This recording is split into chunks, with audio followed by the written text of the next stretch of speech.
The Halal Chapter Podcast.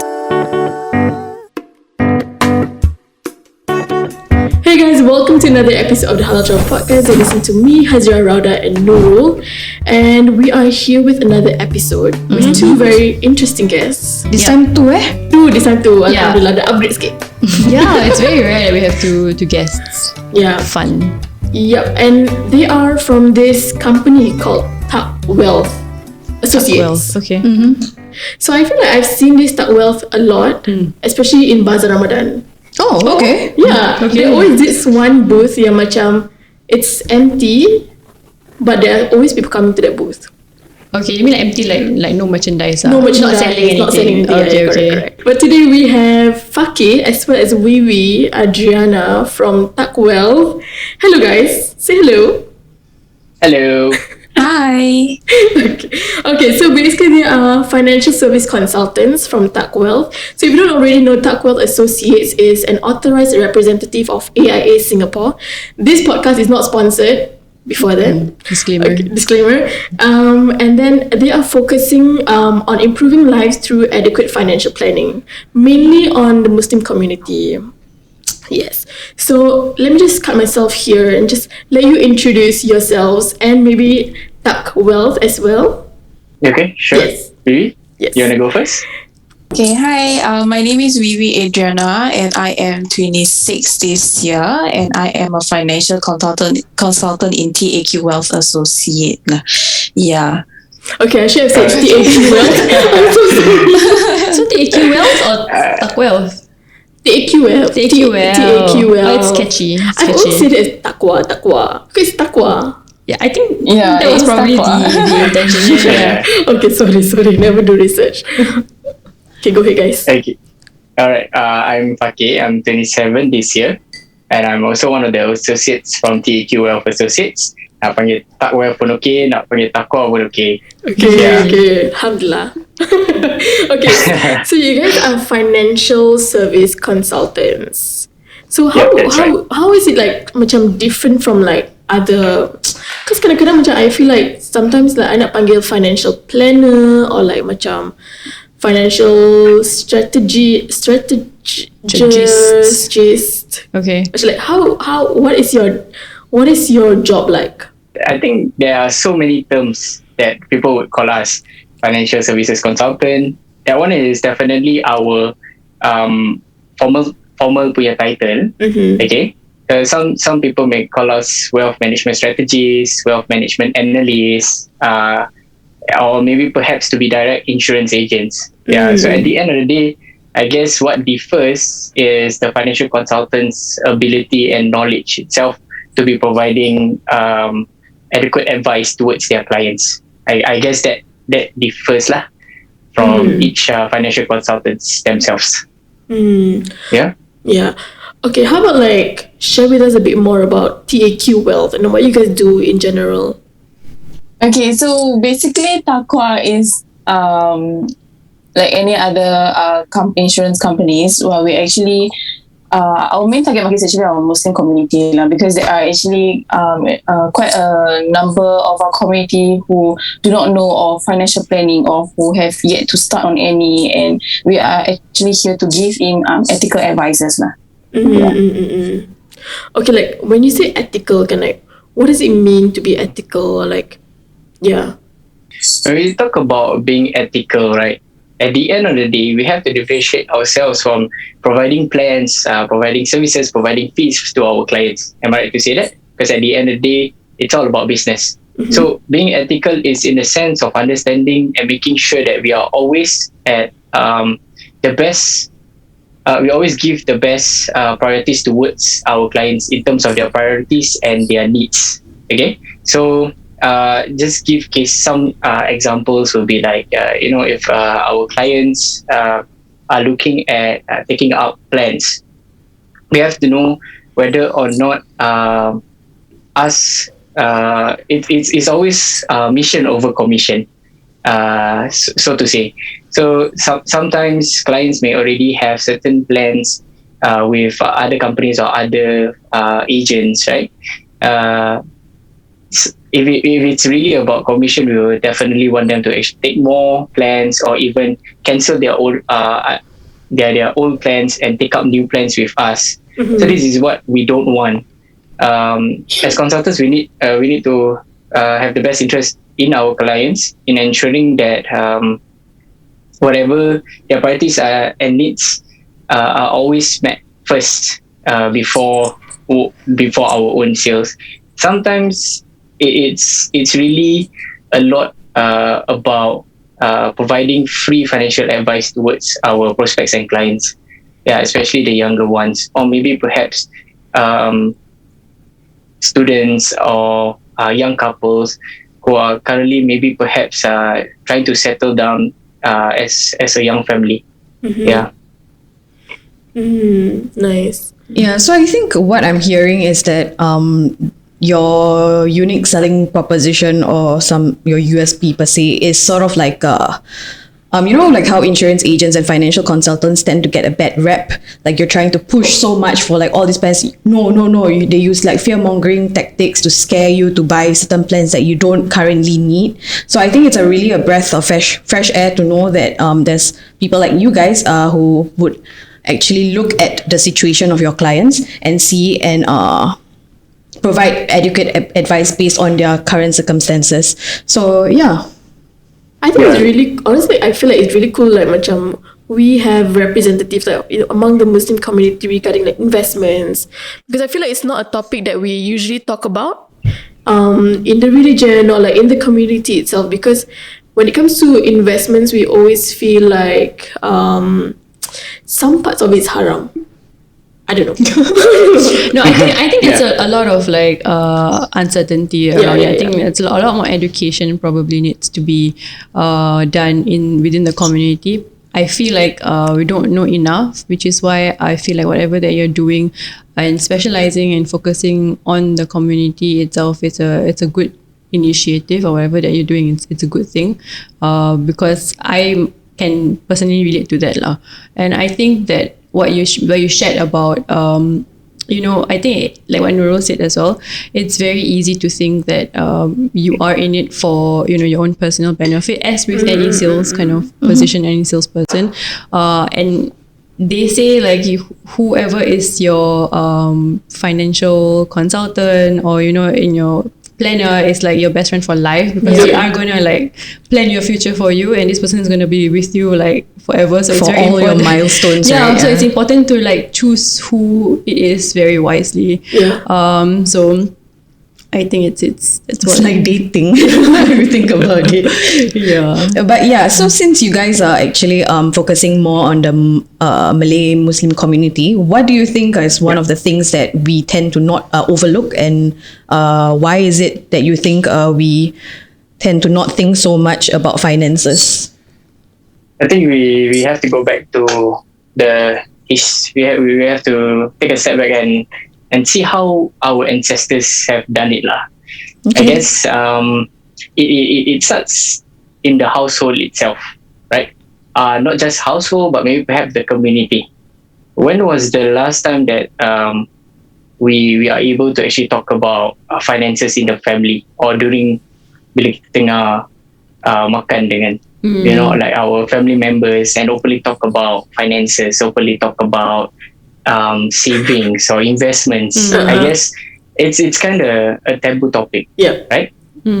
So in our older generations, or even during our parents' time, I guess there were a few bad or I would say rotten apples that actually has already tinted the industry. So slowly I guess they have already came about to go far away from this kind of topics, or even be skeptical. Dulu pun a lot of our parents have shared that there were a lot of scheme cepat kaya. Right? And then maybe perhaps agents ambil duit orang, cakap yang they want to actually invest out dekat overseas in certain commodities lah. Nanti datang balik, you are able to get maybe perhaps like 10% returns in a year, those kind of things. And then slowly it snowballed, in a sense that the whole community decided that we're just going to be skeptical about this, not even going to try to think about that. And I guess slowly, without context, they try to come out with their own fatwa about is it really permissible in the first place? Does it actually handle in maybe perhaps riba? Those kind of things. And then slowly it gives a lot of miscommunication, and the trust is gone. Yeah, but the good thing here is when we go through the internet era, which where we are at the current moment, slowly the younger ones start to question, start to be more bold, and start to question about all these kind of things. So based on our experience in trend we see from our prospects and our clients in the community itself, it's slowly being accepted versus our parents' time. Yep. Yeah. I feel like I'm also starting to learn that just having your bank savings and having your money parked in just a bank account to accumulate dividend, even if it's in like a what do you call it? Islamic bank, right? It's still not enough investments. It's really very, very, very, very little. Very stagnant. It's nothing much. It's nothing that you can actually accumulate at the end of your lifetime. It's not enough. So what I've come to learn is that you should really diversify your portfolio. And I think one of the concerns people have is like you do have to put aside a substantial amount of your savings. Not a substantial amount, but I think if you're starting out just working, it's quite an amount that you have to put aside to many different things, and I think a lot of people also have very targeted goals in why they want to have investments, and some of them are quite impressive. It's like you want to go for Hajj, by the time you reach like a certain age, so you want to save that kind of money. So this is why I'm here today to ask this sort of questions. So I really want to know where I should start. Yeah. So do you have that sort of clients a lot? Like what sort of demographic are mostly your clients? For me personally, it's actually within my age, so which is about those early 20s up to late 30s. Yeah, so these are usually the ones that I actually meet with on a day-to-day basis. So I mean, there are I feel like the current community right now, they are more open to this. I also think the reason being is because of social media. Right now we are exposed to all of this news and all of this, and sometimes sponsored ads will just come out. So that's how we are actually aware of a lot of things, right? So I believe due to this, that's why they're all open to it. And that is why when they meet, they know what they're actually inquiring about. But I do have to share that, when I first joined this industry, I do meet a lot of people of, my age or at that point in time, 23, 24, who are skeptical about this because of the taboo that their parents believe, like, it's a scam and all that, like what Faki said. So, but I'm quite glad that right now the community is more open to this idea. Like Vivi and Faki yourself, you guys are 27-ish? Right. 26 and 7. Like, and you say that you meet a lot of people within your age range who are still skeptical. Like, what made you guys actually trust the process yourself?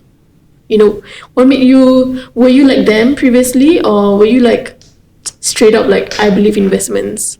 Let me share my own personal story. So basically, I didn't actually want to venture into this industry. I wanted to sign on. However, but at the same time, in me, I wanted to do something to do with entrepreneurship. So back then, I was serving the Singapore Civil Defence Force. Okay, I wanted to try to get myself to sign on, but maybe tak ada rezeki. Along the way, before I joined Taqwa, my officer back then, he actually mentioned to me, he said that you're very young and you're going to start adulting soon. Have you already started, thinking about insurance or even your financial planning? Then I asked him back, like, I think we could wait till I actually get a job first, and we can discuss about it, right, until I become permanent over here. He mentioned, no, it shouldn't start from there. It should actually be instilled ever since you're young. But since you're already starting adulting, bills will come about, and different milestones, especially getting married, buying a house, maybe considering to get a transport for your own self, and also thinking about your children's education or even retirement. Then it got me thinking, because that's some outsider who was actually sharing about me, not even from my own parents lah. So when I got back home and I asked my dad about all this kind of stuff, before that, my officer even said that, okay, but I know some because he knew that I was a Muslim, right? So he said, I know some Muslims are quite conservative when I actually ask them about insurance or investments. So maybe you should go and educate yourself about this first lah. Yeah, so it got me taken aback. Then when I got home, I asked about from my dad lah, like, insurance macam mana ni? And then he gave me a very vague answer, which I couldn't really understand 100%. But he said, please go out and go learn, go educate yourself. Yeah, and then moving forward, I went to Google lah. It's the most easiest way to actually search about for your answers. Suddenly I just got too deep and I got lost. I couldn't really understand. Some forums mention about boleh, some forums mention tak boleh, and then like this halal come out, riba come out. So the more financial concepts or even financial words, I couldn't understand, even after trying to find out about it itself. Yeah. So along the way, I think as I after my shift, right, sometimes at the MRT station there are some people taking surveys. So I told them that, okay, I'm quite free right now, I would like to listen to what do you actually have to say. So I sat with a few of them from my different days lah. So but yeah, most of them are not of our race lah. So when they were explaining, it made sense why financial planning is really important. Yes, correct. You have to have a savings plan. You have to think about your future. You have to invest. You also have to ensure that you have adequate insurance to back you up if anything or calamities happen to you. But when I asked them, okay, so basically, do you understand about whether or not I as a Muslim can take? They say like, oh, that one I don't know lah. Right? So I myself also already dah was-was, dah ragu-ragu dah. Okay, and back then also, I don't really have a lot of contacts with asatizas. Right? That was like 4 to 6 years ago. Yeah, so not a lot of asatizas are in social media talking about this kind of topics. Yeah, if you find also, it may actually be YouTube videos from scholars who are overseas, and maybe the context is different. Right? They are living in a different area or country, so their context will actually be different. And then slowly I met with other advisors, and a friend of mine who was already in Taqwa contacted me. And then when I met up with him, he brought down his manager as well, and they both were able to actually explain to me. And in fact, from then on, they also even considered me to join them. Because they saw that, okay, this guy is really searching for this kind of stuff. Maybe perhaps we can actually bring him in, and he has a purpose lah. So I actually consider my options, especially when I couldn't sign on anymore. And alhamdulillah, here I am. At the same time also, on a year-to-year basis, I always learn new things about this, about financial planning. Because at the end of the day, policy changes. We also have different types of investment coming up. Last time it used to be Forex. Now suddenly cryptocurrency become a hype. You know, so we were always trying to educate ourselves and be better, and that's mostly our job, to really get all this information, digest it, and then summarize it to any layman Malay person here in Singapore, so that they can actually understand, but no matter what age they are in lah. Yeah. What about you, Vivi? I'm definitely not like Maki. I'm a typical girl that doesn't know anything. I just go to school. I see all these agents. I'm like, nope, I don't know what is this. I don't want to know. Okay, and I don't really have I don't ask my mom, what is insurance? Do we have insurance? Are we doing anything with investments? No, I don't. Maybe growing up is just memang I'm just a spender lah. Okay, so I don't really know of all of this. But when I started into my journey here in Taqwa, because I was just finding for a job, a career after graduating from poly, but it was quite hard for me at the point of time. So when I joined Taqwa, and that's when we learn about the concepts of financial planning and what we should do and so on. And that's when it kind of macam opened up my eyes that this is actually important, and why didn't I start this earlier? Dulu dapat duit bursary banyak, we spend. But right now, benar kan? So tolong tiga-tiga. Guilty as charged. Kat my mother macam, kita jangan pakai duit kita pakai duit government kita. Yes, it's actually quite typical. So macam when I meet clients as of now at age 19, saving up their bursaries and having like 10,000 in their bank, and I'm like, damn, why didn't I do that when I was younger? But I mean, only when I'm here then I realize how important it is. How it is important to plan, like what Fakir said, because we are going through different milestones at different time, and there is never a good time to take it, but you have to start it young. So basically when I started kerja sendiri, so it was in 2019. Then after that terus, I took up my first few policies, and because when I took up, that's when I actually believe in it, so that I have it shows a form of credibility as well, because I also have this plan that I'm also proposing to you, and because I know of the benefits and I think it's good, and that is why I'm sharing it with you guys as well. Yeah, so it's more of macam I believe in it, I trust in it, and now I'm just sharing my knowledge to the Muslim community lah. Yeah, so that is trusting the process. Yeah. What do you spend your bursary money on? I spend a lot. So I spend it on like my computer. Okay lah, for school my travels. lah. Travels. Yeah. Tak nak pakai rimak. At least you travel. Yeah, at least.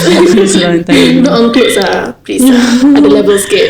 But yeah, that would have never occurred to me at like what 17, 18 to like save my bursary money. I actually regret now. I mean, you would, looking back that you could have, but at that point of time, that it's a lot of money that and it opens up endless possibilities. At that age, you have 3 zeros instead of 2 zeros. Like, wow. But yeah, I think what Fakir, I think what you mentioned when you were kind of like researching about what insurance is, and like as a Muslim, how do these general policies apply to me as a Muslim, and what I can and what I cannot. I think that really resonates with me, because I feel like in my journey as well, I had a lot of questions like that, and I've met with a couple of people as well who also specialize in I think similar to what you do, but also there are others who are not from the community, but they have clients who are from the community, and they share that I'm not, so they say like, I'm not sure, I know for sure that our policy, we don't really invest in haram things, and we do have clients who actually participate in the policy, and their goal is to go for Hajj and things like that. So although like I can take his word for it, but I will feel a bit more assured if it comes from someone who like probably understands where I'm coming from as well, which is why like I want to know if you could explain to us in very layman terms what we can and what we cannot, and like what we should look out for, and what is permissible and not permissible in like a very normal English. Okay, Ken. I think at the end of the day, if I were to summarize what I actually learned so far, a lot of scholars reject certain plans, okay, due to 3 factors. The first factor is riba. You all know what riba is, meaning to say, when you lend someone money, you expect that they return your money, but with added interest okay, like how we do it right now. So normally, so openly kira-kira macam beli rumah, ambil loan, you want to do a renovation, you ambil loan, this kind of things. Those certain things are a bit unavoidable Kalau tak beli rumah, tak ambil loan, that you don't actually have a shelter Right, so the first factor is riba. Okay, the second factor is gambling, right? So certain scholars mention that maybe perhaps a specific plans ke apa, our investment might actually be gambling instead of investments It's just a gamble. You put in your money, and then you just hope that it grows so to say. And then lastly, it is more towards uncertainty. Like I think Rauda just now mentioned that maybe it's mostly the uncertainty as to actually where the money or your funds or your amount goes to, right? So these are the three main things that you actually want to try to avoid as much as possible. So in choosing a specific plan itself that you guys are considering, just question whether or not these three factors are a part of it. To make it simpler. If not, nanti lagi pening kepala, like myself. Because the main purpose here is to ensure that you actually have a start. The same time as well, you would also need to see your needs and priorities as well. So why do you actually want to save in the first place? What is your time horizon? How long do you actually want to save it for, right? And then lastly, also, why do you what kind of investments are you actually putting your money towards? So with this understanding towards why you want to take up a specific plan, it really helps you better help you make more informed decision towards what you are going to have lah. Right. Okay. So you can kind of like just approach any company, like maybe you existing one that you have, and you kind of ask them whether these plans have these sort of things, and they say no, then you can just go ahead with it lah. It's not like a specific plan that is, clean and like it has been like audited to make sure that it's Muslim friendly sort of thing. You have to see it in a macro perspective, because we are here in Singapore. We are governed by Monetary Authority of Singapore. Everyone knows that, right? So anything to do with money, anything to do with our foreign exchange, it's all governed. So kita tak ada macam JAKIM like Malaysia ataupun like Indonesia, which has the most population of Muslims over there. So of course the law of majority plays a part in Malaysia and Indonesia, but in Singapore actually we are the minorities. So it's very, very challenging for us to partake in or to create a specific body or a company that focuses just for Muslims. Because here's the thing, we have to see in two ways. Firstly, a lot of our Muslims right now are already doing a lot of conventional stuff. Even banks. Kita dah ada Maybank, RHB and CIMB. But where do we put our money? 95% cakap, yes, USB, DBS, OCBC, UOB. Then after that, we have to also ensure that when we want to do investments as well, we have to ensure that a lot of us are pulling into the funds. If not, it's going to be very slow and very difficult for the investment to grow. Right? Because when we invest, we're investing into different companies per se. And with those principal amount, companies can flourish and grow. And from there itself, we take a certain percentage as promised as our returns. So that's how our money grow. But if we can only guarantee that our Muslims here in Singapore can all come together and really be serious about putting their money into a specific takaful fund, maybe perhaps maybe a Sharia compliant fund, then I guess that could work. But the only issue is if we are looking at a macro perspective lah. Because we are talking about numbers. So if we can take out all those who are doing all those Muslims who are doing conventional investments, to put them and park them inside a whole new Muslim punya fund ke apa, and then I guess they will have more confidence into having the fund itself over here. Okay. I see. Is it too complex? No, I'm following so far. You lost us. Kalau lost boleh bilang Tak adalah. Sebenarnya macam cuma I guess it's like it's a lot to take in. I think let's go back to like the basics, and I don't think a lot of people actually take up like financial management courses or financial accounting to even understand the value of money. So That's right. I think one thing is like as children, what you are taught to do is to just save, but you don't invest. So perhaps you can just share with our listeners why it's important to invest. Maybe you can just share about the losing value of the dollar over time due to inflation. How does that work? Yeah. Okay, so basically for investment, I wouldn't lie. Of course, it is risky in a sense because because the whole idea is you're putting in maybe your bank savings on a monthly basis. You're putting in money, so people are afraid because why it's risky. Will they lose the capital dollar? So I will not sugarcoat it because it is an investment itself. Yeah, but basically for investment wise, I'll always look at clients' budget, okay, their needs. For example, like what Paki said, what is it are you saving for, or what are you investing for? Is it for your retirement, for your children's education? Then on top of that, what is the time horizon that you want to put in and that you're willing to also pay, because it's not just like a one-time thing depending on the kind of investment that you put in. Yeah, so basically for me, I will always assess the client first before actually putting it into looking at their risk profiling as well. Yeah, but Fakir, how do you? So for myself, if you're looking at someone who has no knowledge about investments, right, you have to understand first why they, like we mentioned, why they want to invest in the first place. So of course everyone wants to invest due to the fact that senang kata, we know about inflation. But not a lot of us really truly understand about inflation, or maybe perhaps slowly we forget. Let's just talk about McDonald's. If you guys walk into McDonald's now, extra value meal berapa satu?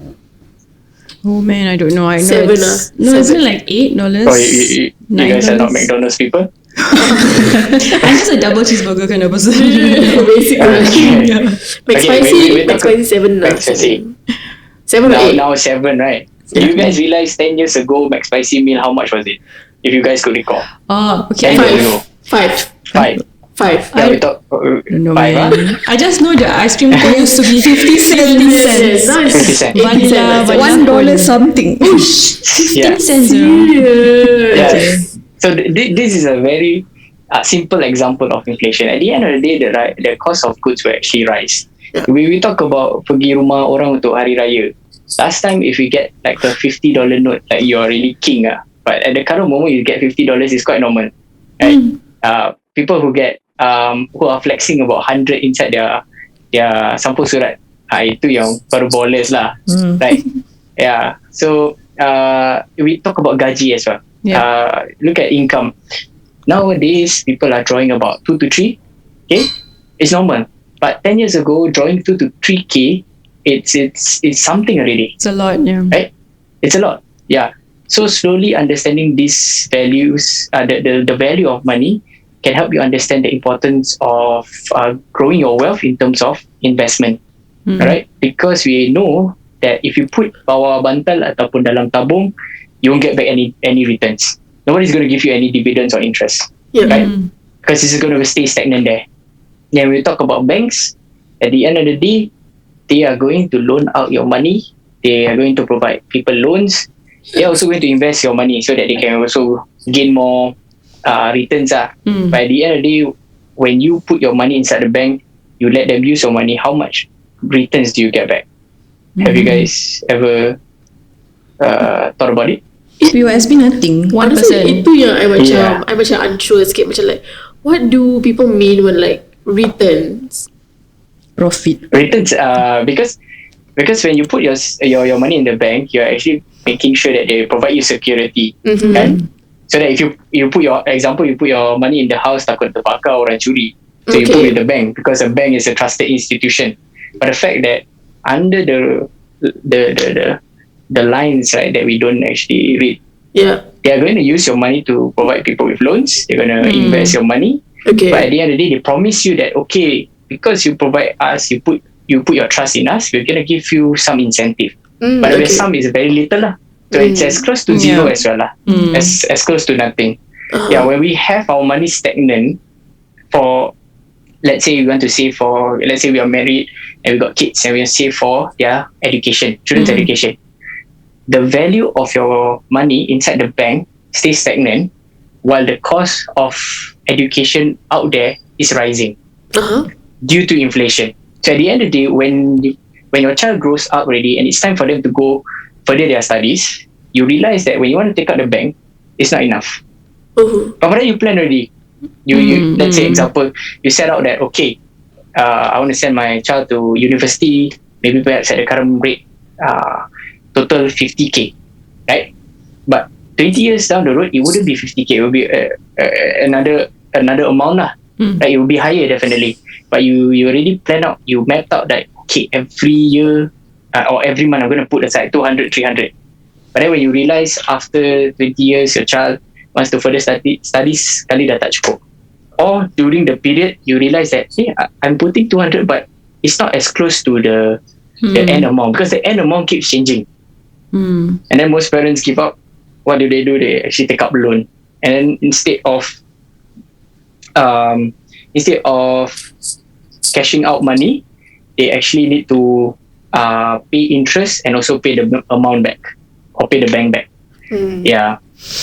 Rhoda is so stressed now. Because I am at the age. Yeah. No, because like I don't mean to stress you guys. no.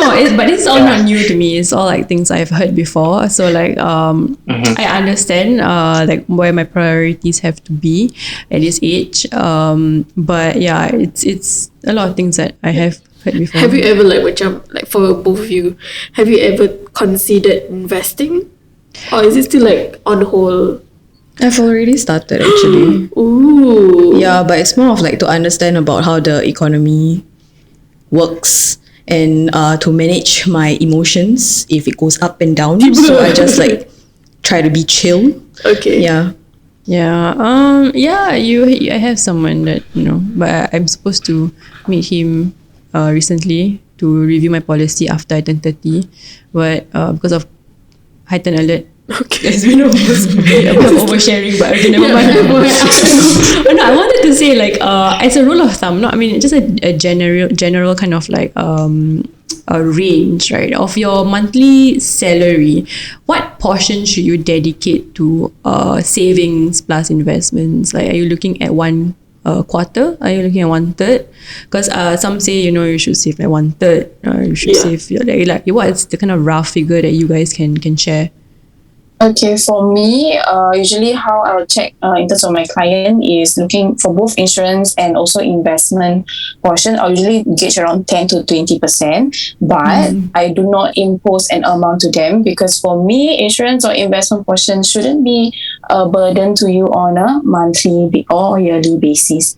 Okay, it must be something that you are comfortable with putting aside. So usually for me, what I'll do is that looking at 10%, 20%, I'll tell them that, okay, this is the amount that you're supposed to set aside, but I'll run through with them their finances, their expenses, their loans, their parental support, just to see how much that they have been putting aside for all of these responsibilities due. Like I always say, responsibilities due. Yeah. So after that, when we see that, you have a balance, that you have a surplus, or do you have, or you do not have a surplus, so that's when we will try to gauge, okay, what is it that we can start to plan for? Because all this planning, it actually takes one step at a time. Sometimes you can't plan everything in just one sitting, because why? Maybe right now, due to your responsibilities, you're not able to have as much surplus. And also maybe in the next year or so, when maybe you have a promotion or you got a better job, that is where we can always replan again. Yeah, but that's for me lah. For myself, I have to agree with Vivi. Definitely, it's about 10 to 20% of your monthly income. To add on as well, check whether or not you actually have set aside 3 to 6 months worth of your salary for your emergency funds. Why is that so important? Why is that so important, especially at these current times where things are really uncertain? Suddenly you can just wake up, go to work, and suddenly your boss just say that, okay, sorry, we have to retrench a few people and you're one of them. So that really that's really a huge factor towards your financial planning. But if you have gotten that right from the start, right, ensuring that you have 3 to 6 months, at least if kalau berhenti kerja ke atau some minor calamities were to occur to you, at least you have some liquid assets or cash that you can actually pay off first while waiting for you to find a new job or while you are recovering from a certain minor calamity. Yeah, so that's really, really important. Once that's done, ensure that you're always intact with your wealth protection, or I would say insurance lah. So that if anything happens, at least you don't need to use from your savings. So you transfer the risk to someone else. And then you can highly focus on growing your wealth. Yeah, so it's all sorted out. It's like a pyramid. And while we're on that topic, macam, do you have an idea of like what kind of salary do you need to earn before you start investing? Like, do I need to earn a certain amount before I can start investing? Or am I just too, yeah. No, I think it's more important to look at your cash flow habits. Your cash flow habits itself. If your cash flow habits itself is, even if you're technically earning less than 1,500 and you are able to actually find an instrument that you are actually able to actually put in your cash for investments, why not? Right? Because you're still learning about how investment works. And plus, 20s to 30s is a good time whereby you can actually take a lot of risks, so to say. When we look at a macro perspective lah, right, most of us 20 to 30s, we can take the risk to actually invest out, no matter the amount we are actually getting. Okay, so of course go by ensuring, like a pyramid, ensure that you have already saved up aside 3 to 6 months worth of your income, and then ensure that you can actually transfer your risk. Instead of using your savings, if any calamities were to occur, put it into like certain things like insurance. And when you get a car, of course there's car insurance. Why? Because you get into an accident, who has a lot of money to actually cover the damages? So that's why we want to transfer the risk. Same thing, if we do it towards our assets, we should do it to ourselves as well, because we see ourselves as assets. So you don't need to buy all the insurance in the world. You need to ensure that it's like a seat belt, whereby if you guys are driving, I'm pretty sure you guys wear a seatbelt, right? Yes. And not just because it's an LTA rule lah, because you're the driver, helps you yes. Okay, but does it help you guys 100%? No lah. Not really, right? No. Yeah, not really. But the fact that okay, understand. Yeah, it won't help you 100%, but the fact that a seatbelt helps you to cushion the impact. Same thing like how you want your insurance to have. Minimize the impact. Okay. Yeah. Okay, so once you're done with that, then any amount left after putting away your necessities that you have to pay on a monthly basis, that's where you can actually put a specific budget for your investment. And there's no specific amount, because at the end of the day, based on mine and Vivi's experience, when we meet clients, right, a person can be bringing back 1,500, but they differ in terms of the liabilities and needs they actually have as a person. If this person is single, 1,500 is quite comfortable. But when we talk about a person who is already married with one kid, 1,500 may actually be struggling. And so it really differs on a specific amount of how much a person should invest. So you need to dig into the finances itself. That's what we actually really do to ensure that maybe perhaps you can share with them how much is actually their budget for them to do these kind of things. I think the main takeaway is that you can really just start at any age, like what we shared, with bursary money. As a student, even you could find ways of putting aside some cash or savings or whatever, or investments. Like here right now, like we have different demographics, I think, different age groups. Like Nurul and I are one age group, a bit more towards 30s, and then you have towards more than the rest lah. Then Hazira and like our PD is like 19s, 20s, early 20s. So like if you could share a bit more about what are some of the investment sort of portfolios or like plans that typically like people in their 20s should start looking at, and what we should start looking at and as we enter our 30s. I never say in 30s yet. Enter as we enter. I'm not quite sure if we can go too in depth, because when we go in depth, it's all about the policies already.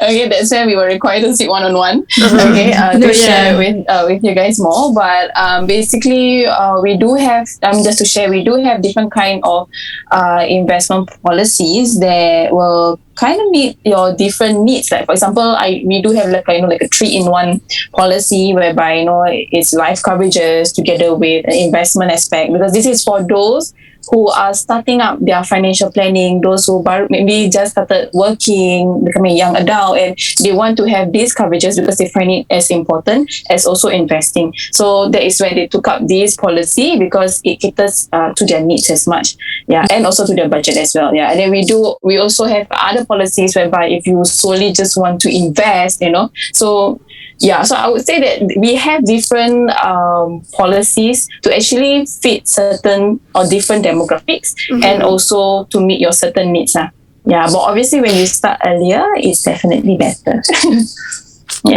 Dengar tu. Do you still get bursaries? Maybe next time. No lah, no bursary lah, please. It's a student what? I mean, it's actually annual. And after annual, every year I nak beli something. Now you know this, right? Now you have this valuable information in your hands. Every year nak beli bag. But I think it's definitely important to start young. I think I feel like maybe like people my age at this point, we are a bit more worried about whether or not we can grow our wealth.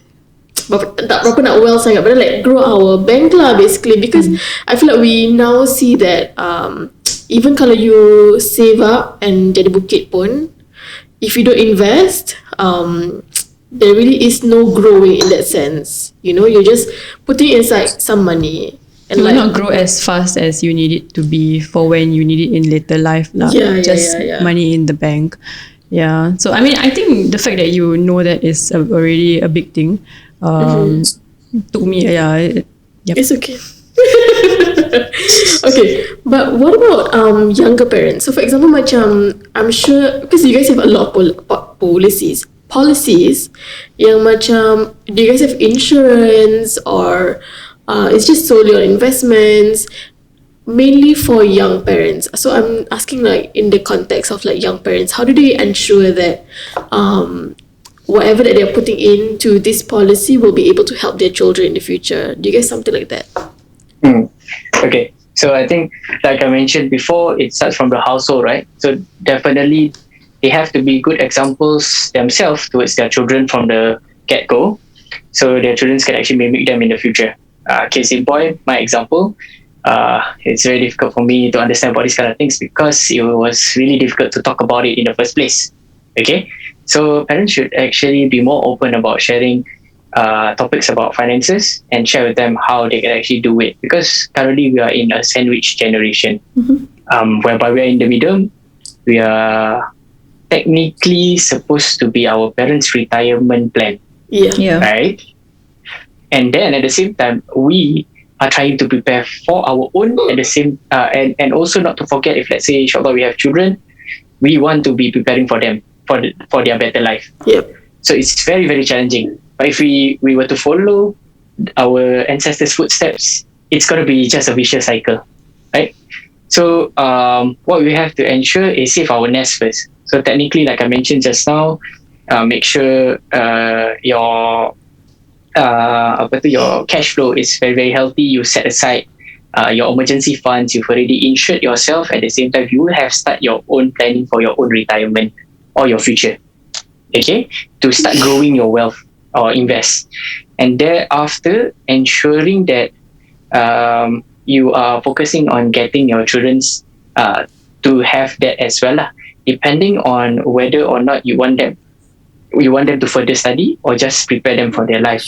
An example would be my aunt actually wanted my cousins to further their studies, but what happened was she took up certain investment portfolio for them in the future instead of using that for their further studies. End up the amount is being utilized for them to get married. It can be anything, because the future we don't know, but the fact that at least my aunt already prepared that amount, alhamdulillah, my cousin could actually get married lah. At least we help our children in an aspect. Another consideration also when we talk about insurance, having insurance for our children at a very young age is the best. Why? Because they are still young, right? So premiums are actually very low for them, right? And when they grow up, you can just transfer your policies to them and they can continue paying at that specific premium while their friends are finding for insurance or investments, which because of inflation, harga dah naik, they are paying another price. You guys see that? Yeah. So we have to change that because our community, we realize that most parents want them once they adult settle everything, but we should have that new culture whereby we get for our children, so that in the future it's already standby for them, and then then the cycle keeps on rotating lah. So that's why it's a bit challenging because we are in the sandwich generation. But I guess inshallah with the right planning, the right priorities, how you plan it, it would actually go on very smoothly. The only challenge I see so far with in my experience, it's the spending habits that we actually have. That's really a very huge challenge because it's habits. Diorang dah biasa spend a specific amount for a specific stuff. So to let go of that or to change that will take some time. But I'm pretty sure that if most of us are able to kick out unnecessary or unhealthy financial habits, inshallah it will actually turn out to their cash flow would actually improve drastically. Yeah. And for someone who's like into this insurance or like investing kan, sometimes how do you like manage your clients? So for example, like do you update them every month about the growth of what they have already invested, about their insurance? Because sometimes you just want to visually see, the chart going up. Yeah, macam itu. How does it actually work for your clients? We do have the app itself, whereby from our company. So when they log in, they can actually see their investments, whether they are investing using their cash or other platform. Okay, there's this app where they can actually see how it's going, how's the growth like. So basically, usually my clients, I tell my clients, maybe on a month-to-month basis, I will not update you because you know how investments goes up and down, right? So basically, but if they have any questions with regards to it or regards to the funds that we put in, then they can actually just text me at any period of time. Yeah, that's nice. It's good that you can kind of like also track your own progress. Yeah, correct. So at least you're not being kept, in the dark. Yeah, that's true. Correct, in the dark. I think that's why macam kadang-kadang orang macam very reluctant to even reach out because everything's in the dark and you have to like macam physically reach out to someone and like to ask about what's the plan or what's the policy, and you don't know where your money actually go to. Yeah, I've spoken to someone who is a financial consultant, and he was like, don't worry, just leave it to me. I will just plan everything for you. Why does he sound like a superhero? He's like, don't worry. But I mean, like, it's assuring in a way, but like, I think especially now, the age that we are in, we want some transparency in where exactly it's going and how it's doing. So that helps a lot. Yeah. Okay, guys, thank you so much for sharing your wealth of knowledge. Wealth tips. What a pun. Were you planning it the whole entire day? Came out of nowhere. So if anyone was interested, can they go somewhere to see all your policies, or what are the ways that they can reach out to Taqwa? Okay, so basically, Okay. We do have a social media platform, so you can actually look through our Instagram, TAQ Wealth Associates, and we do have a website as well. There's a link there where you can also submit your interest, and that is where one of our colleagues or one of our consultants will actually reach out to you to actually help you out with the necessary inquiries that you have. Not to worry, even if you have some policies that you would like to review, our colleagues will definitely do it with an open heart. And open mind as well. Yes. Yeah. I think what I like about their Instagram is that there's a lot of tips that you can actually read about. Very, very quick ones yang macam not too harsh or not too much. It's just straight to the point, which I really like. So definitely go check out their Instagram if you haven't. thank you guys for joining us today. Thank you for your You're welcome. time. Thank you. Thanks for the invite. Yeah. For those who are listening, don't forget to watch our other episodes. As for now, thank you guys. Goodbye. Bye. Bye. If you're in Singapore, you'll know that food is our number one priority. Food in Singaporeans are practically inseparable. It's literally the best ingredient for any occasion, any stress you got going on. You know, food solves everything. Because, for example, if it's your birthday, let's go eat. You got a promotion, you deserve a treat, sayang. You feel like pulling your hair out, come on, I'll bring you for supper. Yeah, you get what I mean? It's literally perfect for everything. And of course, we want to tell you everything about it. Like places you didn't know were halal, or 12 new halal places you need to try this week, for example. We are determined to make your tummy bigger and bigger and bigger and bigger than last year or any time. So follow us on the blog to get all the insights at www.halaltrip.com. And of course, we are also on every social media platform at Halal Trip.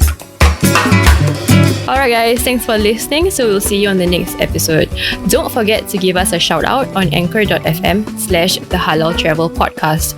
Your voice message could be featured in our next episode. Yep, and if you have any advertising and collaboration opportunities, contact us at info@halaltrip.com. That's info@halaltrip.com. Also, don't forget to follow us on our Instagram, Facebook, and Twitter at Halal Trip. We're also now on Telegram and TikTok. Until next time, get inspired, go and inspire others.